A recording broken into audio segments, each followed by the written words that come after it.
Mobile sales and service அசோசியேஷனோட தலைவர் மதுரை மைந்தன் ஷெரீஃப். நாங்கள் கிட்டத்தட்ட ஒரு 25-26 நாள் இருக்கோம். 26 நாளாக மொபைல் கடை உடைச்சி உள்ள திருடி பொருட்கள் நிறைய போயிருக்கு. அந்த விஷயமா காவல்துறையிட்ட நாங்கள் போராடிக்கிட்டே இருக்கோம். எங்களுக்கு ஒரு தகுந்த நீதியும் தகுந்த ஒரு இதுவும் கிடைக்கல. அந்த ஸ்டேஷனில் போனால் நீங்கள் எல்லா பொருளுக்கும் ப்ரூஃப் கொடுங்கன்றாங்க. ஒரு திருடு போன பொருள் எல்லாத்துக்கும் எப்படி ப்ரூஃப் வச்சுருப்பாங்க ஒரு சர்வீஸ் கடையில்? அது தெரிய மாட்டேங்குது. அவங்க இன்ஸ்பெக்டர் அம்மா நீங்கள் எல்லாம் கொடுத்தா தான் எஃப்ஐஆர் போடுவோம், நீங்கள் எங்கே பார்க்குறதே பாருங்கன்ட்டாங்க. நாங்கள் அதுலேருந்து ஒரு 10 நாளில் இங்கே எஸ்பி ஆஃபீஸ்க்கு வந்திருந்தோம். எஸ்பி ஆஃபீஸில் கம்ப்ளைண்ட் கொடுத்துருந்தோம். எஸ்பி ஆஃபீஸோட கம்ப்ளைண்ட் போயுமே அவங்க எங்களுக்கு எதுவுமே வரல, வைக்கல அப்படின்னு சொல்லி அலக்கழிச்சு முந்தா நேற்று வரைக்கும் கம்ப்ளைண்ட் இது வரைக்கும் எடுக்கலை. இப்போது தொலைஞ்சி 26 நாள் ஆகுது. ஒரு கஸ்டமர் நம்ம தொலைஞ்ச மொபைலுக்கு இவரை போட்டு கடையை ஓப்பன் பண்ண விடாமல் 10-20 கஸ்டமர் டார்ச்சர் பண்ணிட்டு இருக்காங்க. இவங்க எப்படி கடையை நடத்த முடியும் ஓப்பன் பண்ணி? எங்களுக்குன்னு மொபைல் கடைக்காரங்களுக்குன்னு எந்த ஒரு நியாயமே இல்லை. இதுக்குன்னு ஒரு தனியாக ஒரு சட்டம் போடணும். ஏன்னா மொபைல் ஐஎம்ஐ நம்பர் என்ன ப்ரூஃப் கொடுத்து வாங்கினாலுமே கடைசியில் போலீஸ்காரங்களுக்கு மத்தியில் நாங்கள் ஒரு பிரச்சனையிலேயே தான் இருக்கோம். எங்களுக்கு இந்த கரெக்டான ஒரு தீர்வு பண்ணுறதுக்கு முதலமைச்சர் ஐயா இதுக்கு ஏதாவது ஒரு ஏற்பாடு பண்ணணும். தமிழ்நாடு முழுவதும் உள்ள மொபைல் கடைக்காரங்களுக்கு இதுதான் பிரச்சனை.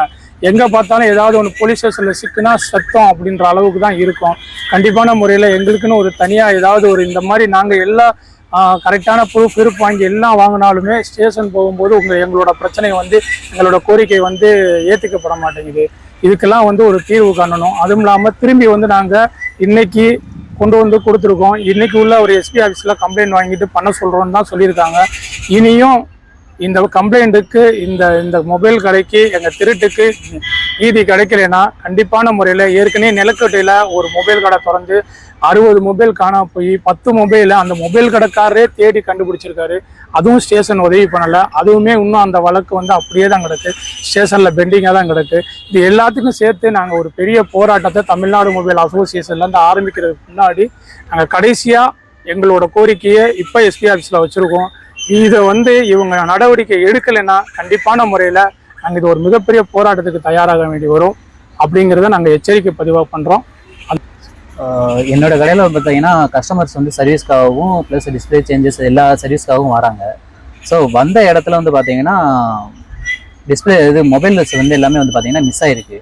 ஸோ கஸ்டமர் சைட்லேருந்து எல்லா மொபைலுக்கான என்கொயரியுமே பார்த்தீங்கன்னா கேட்டுகிட்டே இருக்காங்க. என்னுடைய மொபைல் என்ன ஆச்சுன்னு சொல்லி கேட்டுகிட்டே இருக்கும்போது நான் கடையை ஓப்பன் பண்ணி ரன் பண்ணுறதை காட்டிலும் அவங்களுக்கு பதில் சொல்கிறதுக்கே எனக்கு ரொம்ப கஷ்டமாக இருக்குது. ஸோ ஏதாவது ஒரு ப்ரூஃப், நான் கம்ப்ளைண்ட் பண்ணியிருக்கேன் அப்படின்றதுக்கான ஏதாவது ஒரு ப்ரூஃப் கையில் இருந்தால் அதாவது கஸ்டமர் நான் என்னால் சொல்ல முடியும். ஸோ அதுக்கு எந்த ஒரு ப்ரூஃப்மே இல்லாதனால தான் என்னால் கஸ்டமர்ஸ் சொல்ல முடியாமல் போயிடுச்சு. ஸோ என்னுடைய சங்க தலைவர்கிட்ட கோரிக்கை வச்சுருக்கோம். கோரிக்கை வச்சது இப்போ நம்ம எஸ்பி ஆஃபீஸ் வரைக்கும் நம்ம இப்போ கொடுத்துருக்கோம். ஸோ இதுக்கப்புறமும் நடவடிக்கை எடுக்கலாட்டியும் சார் சொன்ன மாதிரி போராட்டங்களில் தான் நடக்கும். கண்டிப்பாக மொபைல் தொழில் அழிஞ்சிட்டு இருக்கு. ஆஃபர்னு பாதி பேர் ஆஃபர் போட்டு பாதி கடைக்காரங்களை பால்வேல் பாதிக்கிற மாதிரி பண்ணுறாங்க. அது போக வடநாட்டவர் அவங்களே சர்வீஸ், அவங்களே சேல்ஸ், அவங்களே ரீட்டைல்னு பண்ணி முக்கால்வாசி தொழிலை கெடுத்துட்டாங்க. அதுவும் இல்லாமல் இந்த மாதிரி மொபைல் திருட்டு இந்த மாதிரி உள்ள கேஸில் போலீஸ் அரசாங்கம் பக்கம் இருந்து எங்களுக்கு சப்போர்ட் இல்லைன்னா நாங்கள் என்ன தான் பண்ணுறது? நாங்கள் மொபைல் கடை வச்சுருக்கதா வேணாமா அப்படிங்கிற அளவுக்கு எங்களால் தள்ளப்பட்டு நல்ல ஒரு டெக்னீஷியன், நல்ல ஒரு ஆள் இன்னைக்கு ஆட்டோ ஓட்டக்கூடிய நிலைமையிலையும் டீ கடையில் வேலைக்கு போகிற ஒரு நிலைமைக்கு தள்ளப்படுறாங்க. இதுவும் ஒரு தொழில் தான். இந்த தொழிலை காக்கிறதுக்கு நாங்கள் எவ்வளவோ போராடுறோம். ஆனால் எங்களுக்கு அரசிடமிருந்து எந்த ஒரு பாதுகாப்பும் இல்லை. இந்த பாதுகாப்பை ஏற்படுத்த சொல்லி ஒரு கோரிக்கையாக வைக்கிறோம். நன்றி.